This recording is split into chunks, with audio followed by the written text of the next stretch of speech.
রোমাঞ্চকর ভূতের গল্প শুধুমাত্র গল্প কবিতায় অয়ন ইউটিউব চ্যানেলে।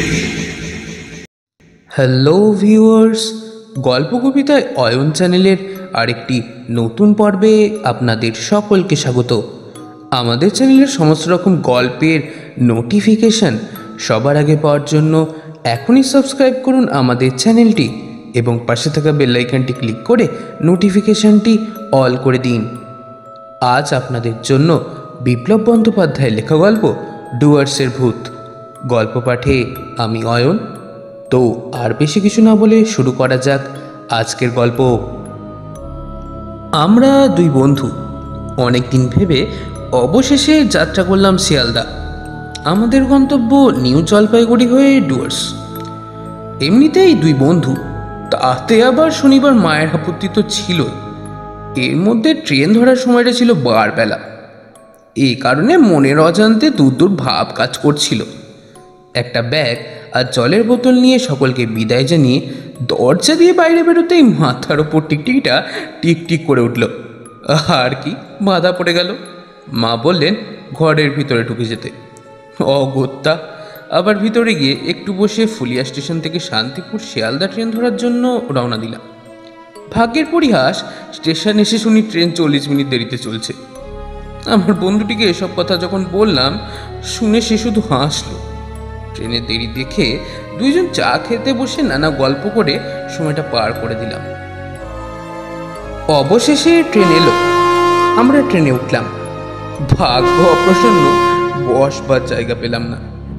আর কি, মনের মধ্যে অনেক ধরনের খারাপ ভাবনাগুলি আমাকে গিলতে লাগলো। শেষ পর্যন্ত রানাঘাটে গিয়ে আয়েশ করে বসে শিয়ালদা পৌঁছালাম। আমাদের দার্জিলিং মেল এখনও প্রায় 1 ঘন্টা দেরি। রাতের খাবার কিনতে গিয়ে স্টেশন থেকে বাইরে বেরোতেই শুরু হলো বৃষ্টি। ছাতা মাথায় বিস্কুট ফল কিনে এসে দেখি নিউ জলপাইগুড়ি যাওয়ার ট্রেন দাঁড়িয়ে আছে। তাড়াতাড়ি করে আমাদের 13 নম্বর আনলাকি কোচের দিকে হাঁটা শুরু করলাম। বৃষ্টি থেমে গেছে।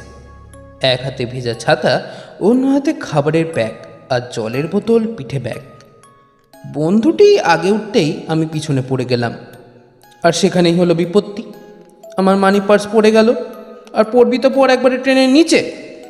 কি আর করা যাবে, তাতে রয়েছে টাকা আর যাবার টিকিট। ফলে নিজের ভাগ্যকে দোষারোপ করে ট্রেনের নিচ থেকে ব্যাগটি সংগ্রহ করলাম। আর সামনে আরও কত বিপত্তি হবে ভেবে ভয় হতে লাগলো। দার্জিলিং মেল চলছে। খাবার খেয়ে দুজনে নানা ধরনের কথা বলতে বলতে ঘুমিয়ে পড়লাম। ট্রেন সকালে পৌঁছে গেল নিউ জলপাইগুড়ি স্টেশনে। নিচে নেমে প্রথমেই চা মুখে দিয়ে বাইরে এসে অবাক হয়ে গেলাম। সে এক দারুণ সৌন্দর্য। জীবনে প্রথম এখানে একটা পুরনো কয়লার ইঞ্জিন দেখে অভিভূত হয়ে গেলাম। সকলেই ব্যস্ত। গাড়িওয়ালারা হাঁকডাক করছেন ভাড়ার জন্য। আমরা হাত মুখ ধুয়ে প্রথমে একটা গাড়ি ঠিক করে নিলাম। টাকা অগ্রিম দিয়ে কাগজ সংগ্রহ করে ড্রাইভারকে বলে টিফিন করতে চলে গেলাম। আমি এবারে মনের দ্বন্দ্ব কাটিয়ে একটু শান্ত হয়েছি। প্রায় 40 মিনিট পর ড্রাইভারের ফোনে ফিরে এলাম। ড্রাইভার বললেন, এই বৃদ্ধটি ডুয়ার্সে যাবে, যদি আপনাদের কোনো আপত্তি না থাকে তবে। আমার বন্ধুটি আগ বাড়িয়ে বলে দিল, আরে না না, আপত্তি কি আছে। আর কি, পিছনে আমরা দুই বন্ধু, সামনেও বৃদ্ধ। গাড়ি চলছে। হঠাৎ গাড়ি থেমে গেল। ড্রাইভার বললেন, দাদা একটু নামতে হবে, যে টায়ার পাংচার হয়ে গেছে, পাল্টাতে হবে। আর কি, নেমে পড়লাম। ড্রাইভার গাড়ি ঠিক করছেন আর আমরা দুজন সামনে গিয়ে গল্প করছি। মিনিট 15 পর ড্রাইভার হাঁক দিলেন, দাদা আসুন, দেরি হলে রাত হয়ে যাবে। আমরা তাড়াতাড়ি গাড়িতে উঠলাম, কিন্তু সামনে সেই বৃদ্ধ মানুষটির পাত্তা নেই। ড্রাইভার গাড়ি ছাড়লেন। আমার মনে কিন্তু একটা খটকা লেগেই থাকলো। শ্রাবণের বৃষ্টির জল জমে নুড়ি পাথরযুক্ত পথ দিয়ে যখন গেস্ট হাউসের গেটে এসে দাঁড়ালাম, তখন অন্ধকার। যেহেতু ঘর আগে থেকে বুক করা, সে কারণে ড্রাইভারকে ছেড়ে দিয়ে সামনের মহা গেট খুলে ভিতরে পা রাখতেই একটা বিশ্রী শব্দ। মনে হলো একটা অশুভ কিছুর ডাক আমাদের অভ্যর্থনা করলো। পিছনে তাকালাম, কিছুই দেখলাম না। মনে হলো একরাশ কালো মেঘের স্তূপ। আমরা বারান্দায় এসে ডাকলাম, বিকাশবাবু, বিকাশবাবু বাড়িতে আছেন? কোনো উত্তর পেলাম না। অগত্যা ব্যাগ থেকে টর্চ বার করে চেষ্টা করতেই বিকাশবাবু এসে বললেন, দাদা কতক্ষণ?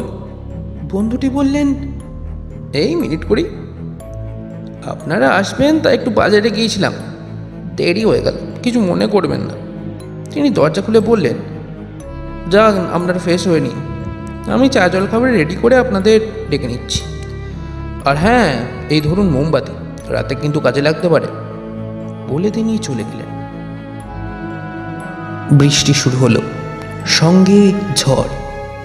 লোডশেডিং হয়ে গেল। আর কি, মোমবাতি জ্বালিয়ে টেবিলে রেখে বিছানাতে মুখে মুখে বসে গল্প করতে শুরু করলাম। কে যেন আমাদের দরজার পাশ দিয়ে সরে গেল।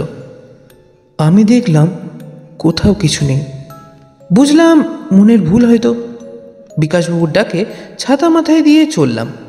বারান্দা ছাড়িয়ে একটু দূরে গোলাকার খড়ের ছাউনি দেওয়া সুদৃশ্য খাবার টেবিলে চা পকোড়া খেতে খেতে শুনলাম, আজ রাতে এখানে শুধুই অতিথি আমরা দুজন। টিফিন সেরে আবার চলে এলাম আমাদের ঘরে। আলো নেই, মোমবাতি জ্বলছে।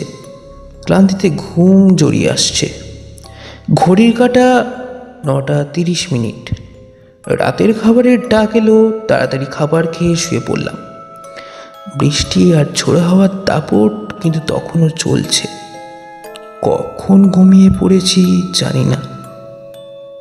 রাত তখন প্রায় 2টো। আমার ঘুম ভেঙে গেছে। মনে হচ্ছে ছাদের উপর কে যেন হাঁটাহাঁটি করছে। আমার একটু ভয় ভয় করছে, ঘুম আসছে না। বন্ধুটিকে ডাকলাম, ও কোনো সাড়াই দিল না। কি আর করা যায়, আমি টর্চ হাতে বারান্দাতে এলাম। বাইরে তখনও বৃষ্টি চলছে। আমরা কোণের ঘরটিতে আছি। আমার ডান দিকে 3টি ঘর। টর্চের আলোতে সব দেখলাম একদম ফাঁকা, শুনশান। বারান্দা ভিজে আছে জলে। 1 পা 2 পা করে বারান্দা পেরিয়ে ছাদের কাছে এসে কান পাতলাম। কোনো শব্দ নেই। দরজা খুলে ছাদে টর্চের আলো ফেললাম। না, কিছুই অনুভব করলাম না। ফলে নিরাশ হয়ে একটু ভয়কে সঙ্গে করে ফিরলাম। আমার ঘরের দরজার কাছে এসে টর্চের আলোতে দেখলাম বাম দিকে বারান্দার শেষ প্রান্তে একজন বৃদ্ধ একটি চেয়ারে মাথা নিচু করে চাদর মুড়ি দিয়ে ঘুমোচ্ছে। আমি যেন চিনতে পারলাম, আমাদের সঙ্গে শিলিগুড়ি থেকে উঠেছিল সেই বৃদ্ধটি না?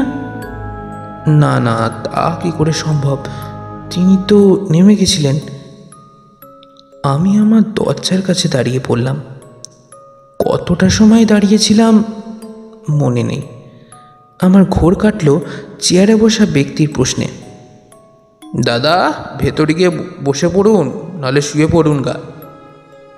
হ্যাঁ, আমি সেখানেই ছিলাম। কথাটিতে খটকা লাগলো। আমি গিয়ে শুয়ে পড়লাম। ঘুম কিছুতেই আসছে না, ভয় করছে। মুখটা ভালো করে দেখা গেল না। উনি বললেন, ছাদে ছিলেন, তবে নামলেন কোন দিক দিয়ে? এসব ভাবতে ভাবতে ঘুমিয়ে পড়লাম। আমার বন্ধুটাকে যখন ঘুম ভাঙল, ঘড়িতে সকাল 8:10। সেই সঙ্গে বাইরে এসে ঘরের বাম প্রান্তে চলে এলাম। গত রাতের কোনো চিহ্ন নেই। না, কোনো চিহ্ন নেই। কোনো চেয়ার নেই সেখানে। কাউকে কিছু বললাম না, শুধু নিজের মনে মনে ভাবছি আর শিহরিত হচ্ছি। এর মধ্যে আরো 2টো পরিবার এসেছে সেখানে। দুপুরের খাবারের পর বন্ধুটিকে বললাম, চল একটু বিকাশবাবুর সঙ্গে কথা বলে আসি গা।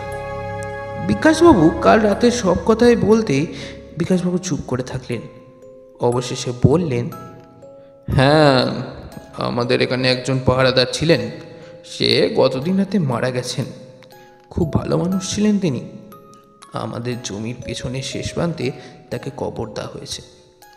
এরপর আর সময় না নিয়ে আমরা ফিরে এলাম। পড়ে থাকলো শুধু ওই এক রাতের বিভীষিকাময় ঘটনা।